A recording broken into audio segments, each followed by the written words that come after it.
Hi everyone, thanks for joining us.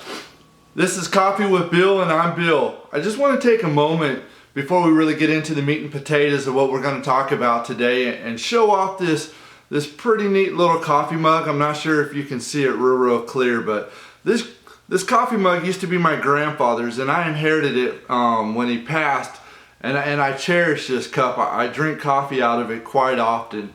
It's a Office of the District Attorney, Sedgwick County, Kansas, 18th Judicial District. My grandfather was a police officer, retired after over 20 years of service as an officer, and then once he retired, he went on to serve for quite a few years at the District Attorney's Office. So a really great guy, and I really wish he was still here today. But in his cup and in his honor, while I'm thinking about him and I'm enjoying a nice cup of coffee, I drink some Anchored Coffee and Roast Coffee in there. And tonight, we're enjoying some Ugandan Bugitsu coffee. I call it Shellback Delight. It's a wonderful medium roast coffee. I'm gonna leave in the description a link to the website. Go in there and place your order. If you're curious about the Ugandan Bugitsu coffee, it's really incredibly smooth drinking coffee.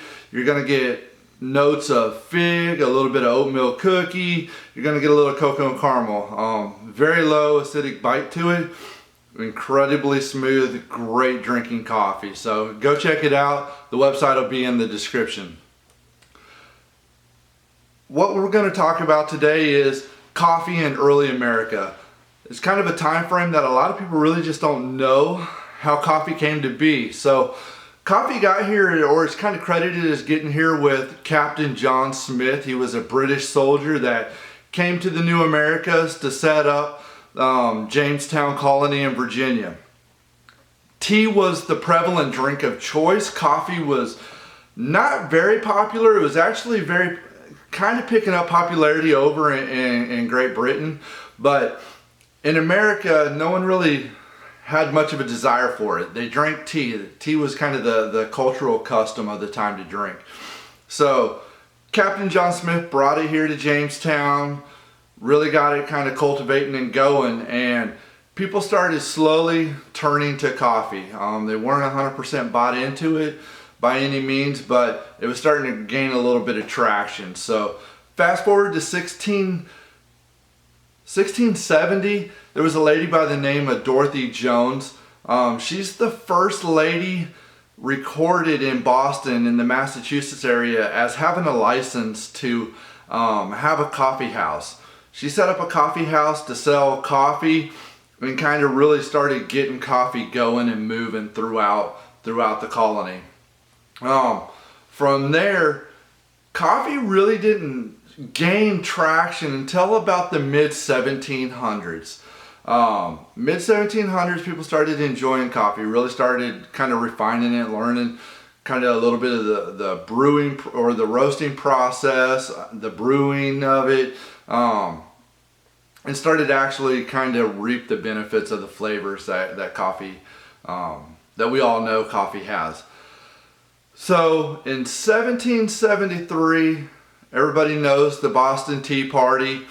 What a lot of people don't understand or don't realize is the Boston Tea Party was, the whole plan for that was formulated in a coffee house there in Boston, Massachusetts. So the whole history-changing event of the Boston Tea Party was formulated and hatched in a coffee house. So we go from there, and shortly after the Boston Tea Party, the Continental Congress came out and declared coffee as America's drink. That was such a defining moment that we said, hey, tea is no longer going to be our drink, our custom, our culture, that we are actually going to make a declaration, a congressional declaration, and say coffee is our drink. That's a pretty profound moment in history. So fast forwarding a little bit further, into history, we go in to around 1824, and Thomas Jefferson was quoted as saying coffee is the drink of a civilized society. Thomas Jefferson was a huge coffee fan. He really enjoyed drinking coffee not only in America, but on his travels abroad. He loved to visit coffee houses and experience the different beans, the different flavors, the different brews, and he brought some of that back to America.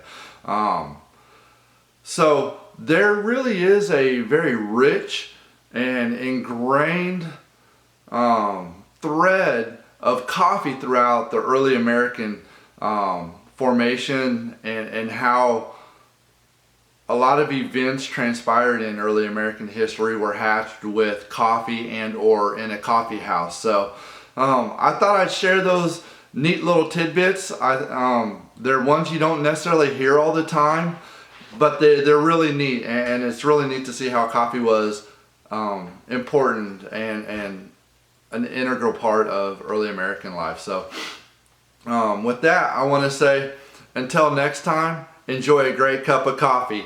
If you like this video, please hit the subscribe button.